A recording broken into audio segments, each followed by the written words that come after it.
नमस्कार, मैं हूँ Usha Jain Bhatnagar. Welcome to my channel Usha student. यह वीडियो तुला राशि के अक्टूबर के राशिफल का है। यह राशिफल चंद्र राशि पर आधारित है और सबसे पहले ये देखेंगे कि जो ग्रह गोचरीय अवस्था है वो तुला राशि के लिए इस महीने कैसे रहने वाली है। तो इस महीने सूर्य का गोचर 17 अक्टूबर तक आपके 12th हाउस में रहेगा। 17 अक्टूबर के बाद प्रथम भाव यानी लग्न में आ जाएगा, तो आपको लीडरशिप के कई मौके मिल सकते हैं। वहीं मंगल का गोचर इस महीने 27 अक्टूबर तक तो आपके पहले भाव में और इसके बाद दूसरे भाव में रहेगा। यद्यपि मंगल के दोनों ही गोचर बहुत ज्यादा फेवरेबल नहीं माने जाते, क्रोध की अधिकता हो सकती है, चोट चपेट का भय भी रहता है। वहीं पे बुध 3 अक्टूबर से लेके 24 अक्टूबर तक आपके पहले भाव में रहेंगे। 24 अक्टूबर के बाद बुध ग्रह का गोचर आपके दूसरे भाव में रहने वाला है। ऐसे में अक्टूबर के बाद अक्टूबर के पूरे ही महीने में बुध से आपको अच्छे परिणाम की उम्मीद रहने वाली है। वहीं वे बृहस्पति का गोचर को हम दो पार्ट में डिवाइड कर सकते हैं, यानी first part and second part. दोनों ही पार्ट में जो बृहस्पति का गोचर है आपको अनुकूल यानी बहुत अच्छे रिजल्ट्स दे सकते हैं। बृहस्पति दशम भाव में रहेंगे, लेकिन उच्च अवस्था में रहेंगे तो बहुत अच्छे रिजल्ट मिलने वाले हैं। तो ज्यादातर मामलों में बृहस्पति आपको पूरे ही महीने खुश करने वाले हैं। वहीं पे शुक्र 9 अक्टूबर तक जो आपके राशि स्वामी है आपके लाभ भाव में रहेंगे, बहुत अच्छे रिजल्ट मिलने वाले हैं। वहीं पे उसके बाद वो द्वादश भाव में चले जाएंगे, नीच के रहेंगे। व्यक्तिगत जीवन में कुछ समस्याएं दे सकते हैं, लेकिन विदेश संबंधी मामलों में आपको बहुत अच्छे अनुकूल परिणाम दे सकते हैं। वहीं पे शनि का गोचर इस महीने वक्री अवस्था में रहेगा, लेकिन छठे भाव में रहेगा। तो छठे भाव में शनि का गोचर अच्छे रिजल्ट इन जनरल देते हैं, तो आपको भी अच्छे ही रिजल्ट मिलेंगे। वहीं राहु का गोचर पंचम भाव में कुंभ राशि में गुरु के नक्षत्र में रहेगा। वैसे तो पंचम भाव में राहु के गोचर को थोड़ा सा ट्रिकी माना जाता है, लेकिन गुरु के नक्षत्र में होने के कारण राहु भी आपको अच्छे ही रिजल्ट देंगे। केतु का गोचर लाभ भाव में सिंह राशि में शुक्र के नक्षत्र में रहेगा, जो आपके राशि स्वामी है। तो आपको केतु भी इन जनरल अच्छे ही परिणाम देते हुए दिखाई देंगे। तो कुल मिलाकर अगर हम देखें तो तुला राशि के लिए जो भी ग्रह गोचरीय अवस्था है वो फेवरेबल ही दिखाई दे रही है। सबसे पहले बात करेंगे कार्य क्षेत्र की। तो इस अक्टूबर के महीने में आपके कैरियर भाव पर कोई भी अशुभ ग्रह बिल्कुल भी प्रभाव नजर नहीं आ रहा है। इट मीन्स आपका जो काम है वो बहुत अच्छा चलने वाला है, और विशेषकर जो फर्स्ट हाफ है उसमें तो बहुत अच्छे रिजल्ट आपको मिलने वाले हैं। सेकेंड हाफ में बृहस्पति उच्च अवस्था में आपके कार्य भाव में गोचर करेंगे, तो आपको कार्य क्षेत्र में और अच्छे अनुकूलता देंगे, मान सम्मान भी आपको दिलाने वाले हैं। विशेषकर नौकरी पेशा जो वर्ग है तो वहां पे बृहस्पति मंथ के जो सेकेंड हाफ है तो वहां पे कैरियर को एक नई ऊंचाई नए ग्राफ पर भी ले जा सकते हैं। अगर आपका ये समय है, आपके जॉब में कोई प्रमोशन, अच्छा अप्राइजल, तो वो उसकी भी संभावनाएं बहुत मजबूत होंगी। वहीं पे जो लोग जॉब चेंज करना चाहते हैं, मतलब अच्छे पोस्ट पे जाना चाहते हैं, तो उसकी भी पॉसिबिलिटीज बन रही है, नई अपॉर्चुनिटीज आपको मिल सकती हैं।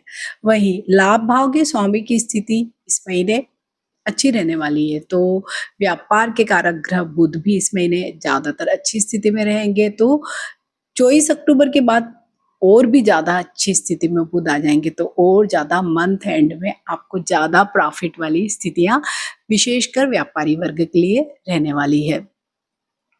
तो इस पूरे ही महीने का जो ट्रेंड है, मीन्स कैरियर की दृष्टि से अगर हम देखें तो पूरा ही महीना अच्छा है, लेकिन हम सेकेंड हाफ जो है महीने का यानी 15 अक्टूबर के बाद का ज्यादा अच्छा बेटर कह सकते हैं। अगर आपको ये लगता है जो भी नौकरी पेशा लोग हैं परिवर्तन जरूरी लग रहा है, कोई अपॉर्चुनिटी भी मिल रही है, तो पूरा ही महीना बहुत फेवरेबल रहने वाला है। बस अगर आप कोई व्यापार में है तो अगर कोई बहुत बड़ा व्यापारिक कोई निर्णय है तो वो आप कोशिश करिए कि जो सेकेंड हाफ होगा महीने का उसमें लें, और विशेषकर अगर 24 अक्टूबर के बाद लें तो और भी ज्यादा अच्छा होगा, क्योंकि उस समय बुध आपके बहुत फेवर में होने वाले हैं। बुध आपकी राशि स्वामी के बहुत अच्छे मित्र भी हैं, तो बहुत अच्छी स्थितियाँ उस समय आपको दे सकते हैं। वहीं आर्थिक जीवन की अगर बात करें, अगर सारे स्टार फेवरेबल है तो ऑब्वियसली अच्छी आर्थिक स्थिति रहेगी। इस महीने आपके लाभ भाव के स्वामी सूर्य की स्थिति भी अच्छी रहने वाली है। पहले हिस्से में लाभ भाव के स्वामी सूर्य खर्च के भाव में हालांकि बैठे होंगे, तो क्या होगा, लाभ के भाव, लाभ तो होगा लेकिन खर्च भी बहुत अधिक होगा। तो आपके खर्च बढ़ सकते हैं। कहाँ पे? विशेषकर कुछ स्वास्थ्य संबंधी समस्याओं में भी आपके खर्च बढ़ सकते हैं। वहीं पे दूसरे भाग में धन के कारक बृहस्पति उच्च अवस्था में रहेंगे और धन भाव को देखेंगे। तो आर्थिक दृष्टि से अगर हम पूरे महीने को देखें तो आप इनकम भी करेंगे लेकिन आपके खर्च भी होंगे। और विशेषकर सेकेंड हाफ आपका ज़्यादा अच्छा इसलिए कहा जा सकता है कि जब खर्च कम होगा तो आप कुछ बचत या निवेश भी कर सकते हैं। अगर स्वास्थ्य की दृष्टि से देखें तो अक्टूबर का पूरा ही महीना अच्छे ही परिणाम देने वाला है। इससे कोई बहुत मेजर इश्यू कुछ नहीं हो सकता है, लेकिन 9 अक्टूबर तक जो आपके राशि के ही स्वामी हैं वो लाभ भाव में रहेंगे और ये स्वास्थ्य के लिए एक अच्छी फेवरेबल स्थिति ही कही जा सकती है मीन्स 9 अक्टूबर तक। लेकिन बाद में शुक्र नीच के होके द्वादश भाव में चले जाएंगे। द्वादश भाव के 12वां भाव क्या है? व्यय का भाव है और डायरेक्ट देख रहा है 6th हाउस को। तो कुछ हेल्थ इश्यूज हो सकते हैं, विशेषकर जेनाइटल ऑर्गन्स के या यूरोलॉजी से रिलेटेड कुछ इश्यूज आपके हो सकते हैं। तो आपको ध्यान रखना होगा और विशेषकर महिला वर्ग को थोड़ा सा ज्यादा परेशानी हो सकती है क्योंकि शुक्र नीच के भी रहेंगे और 12th हाउस में भी गोचर करने वाले हैं। तो दोनों ही स्थितियां अच्छी नहीं कही जा सकती है। इस महीने 27 आप अक्टूबर तक मंगल का गोचर आपके पहले भाव में होगा। क्या इंडिकेट कर रहा है? कुछ चोट खरोट लग सकती है। आपको वाहन सावधानी से चलाना चाहिए, वहां पे कुछ दुर्घटना हो सकती है। आपका अगर कोई पालतू जानवर रखा है तो आपको उससे भी सावधान रहने की जरूरत इस पूरे ही महीने यानी टिल 27 तक आपको जरूर रहनी चाहिए। और साथ ही अगर आप जैसे कुछ ऐसा काम कर रहे हैं जहाँ पे आग या बिजली से जुड़ा हुआ कोई काम है और विशेष करके ये तो त्योहार का समय है, तो आपको विशेष तुला राशि वाले सभी लोगों को विशेष सावधानी इस पूरे ही महीने में रखनी है। विशेषकर जैसे आप पटाखे वगैरह भी चलाते हैं तो आपको जरूर सावधान रहना है। वहीं पे पंचम भाव का राहु पेट से संबंधित कुछ परेशानियां दे सकता है। खाने पीने में आपको सावधानी रखनी पड़ेगी। और जैसे मैंने कहा है कि राहु भी कहीं ना कहीं जेनाइटल ऑर्गन से रिलेटेड इश्यूज दे सकता है। विशेषकर महिलाओं में थोड़ी सी ज्यादा प्रॉब्लम आ सकती है। बैक पेन इत्यादि की भी शिकायत अगर आपकी पहले से है तो आपको ज्यादा केयरफुल रहना है इस महीने में। वहीं पे जो इम्यूनिटी के कारक ग्रह हैं सूर्य, तो वो भी आपको बहुत ज़्यादा सपोर्ट करते हुए प्रतीत नहीं हो रहे हैं। और जब भी हमारी इम्यूनिटी कम होती है और प्लस ये महीना जो है ट्रांजिशन का महीना है, तो क्या होगा, इम्यूनिटी कम होगी तो विशेषकर जो मौसमी बीमारियां हैं वो आपको तंग कर सकती है। सिर और आंखों का ख्याल आपको जरूर रखना है। अब बात करेंगे लव रिलेशनशिप की। तो इस महीने पंचम भाव के स्वामी शनि छठे भाव में होंगे लेकिन वक्री अवस्था में। तो ऐसे में क्या होगा, कुछ मिसअंडरस्टैंडिंग और वो भी कोई थर्ड पर्सन की वजह से ज्यादा हो सकती है। और इस गलतफहमी में आग में घी डालने का काम कौन सा ग्रह कर सकता है? वो राहु। राहु भी पंचम भाव में उपस्थित है। तो इस तरह से कुछ जैसे डाउट वाली कई स्थितियां हो जाती है, तो जब भी डाउट होता है तो कोई भी रिश्ता हो वो खराब हो ही जाता है। तो बस एक दूसरे पे आपको शक नहीं करना है, डाउट नहीं करना है। इसके बजाय आपको क्या करना है, बातें करनी है। बात करके अगर कोई भी संदेह है, कोई डाउट है, शिकायत है, तो आपको उसको सॉर्ट आउट करना है। क्योंकि इस पूरे ही महीने में ये ट्रेंड रहेगा कि कोई थर्ड पर्सन आके, भले कोई फैमिली मेंबर हो, कोई दोस्त हो, वो कुछ प्रॉब्लम क्रिएट कर सकता है। लेकिन अगर आप एक दूसरे पे यकीन रखेंगे, किसी प्रकार की जिद या अड़ियल रवैया नहीं अपनाएंगे, तो आप अपनी लव लाइफ को बहुत बैलेंस रख सकेंगे।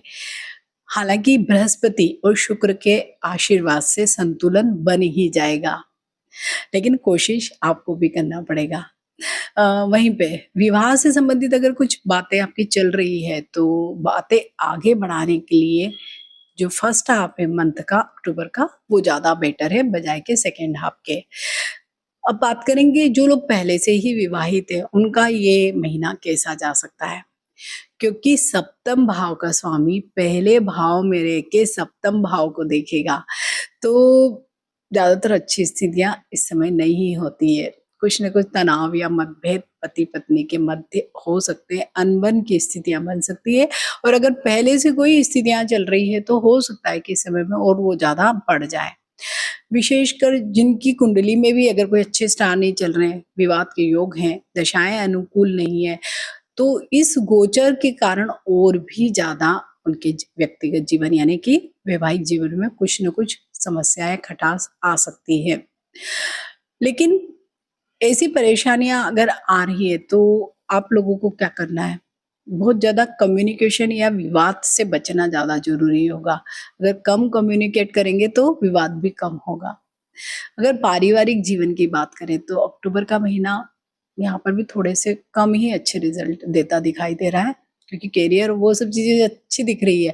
तो जब भी वो कैरियर वगैरह अच्छा चलता है तो क्या होता है कि हम परिवार की तरफ ज्यादा ध्यान नहीं दे पाते हैं। तो अगर टाइम नहीं देंगे तो ऑब्वियसली हमारा जो अन्य रिश्ते हैं वो थोड़े से इग्नोर हो जाते हैं। और मंगल 27 अक्टूबर तक आपके पहले भाव में रहेंगे तो क्या होगा, थोड़ा ईगो रहेगा।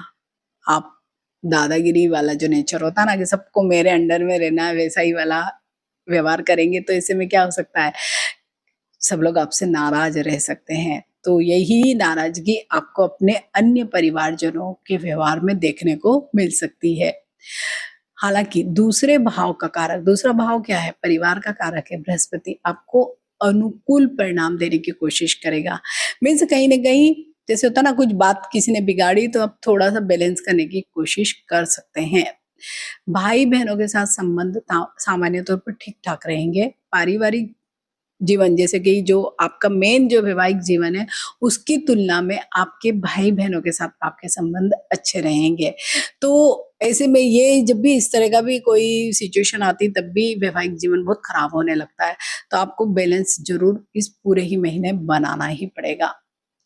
तो तुला राशि वाले सभी लोगों के लिए यूं तो पूरा महीना अच्छा ही है, क्योंकि चौथे भाव का स्वामी भी सामान्य तौर पर आपको अच्छे ही रिजल्ट देगा, क्योंकि महीने के दूसरे हिस्से में बृहस्पति की कृपा चतुर्थ भाव पर भी रहेगी यानी सुख के भाव पर भी रहेगी। लेकिन मंगल की दृष्टि को भी हम इग्नोर नहीं कर सकते हैं। मीन्स मंगल हमें क्या दे सकता है, गुस्सा दे सकता है, ईगो दे सकता है। तो मंगल की चौथी दृष्टि गृहस्थ जीवन को प्रभावित, सुख के भाव को प्रभावित कर सकती है। लेकिन इसी के साथ मंगल यहाँ पे अगर दृष्टि डालता है और अगर आप वाहन लेना चाहते हैं, जमीन लेना चाहते हैं, कोई सुख की वस्तु लेना चाहते हैं तो वो भी आप ले सकते हैं।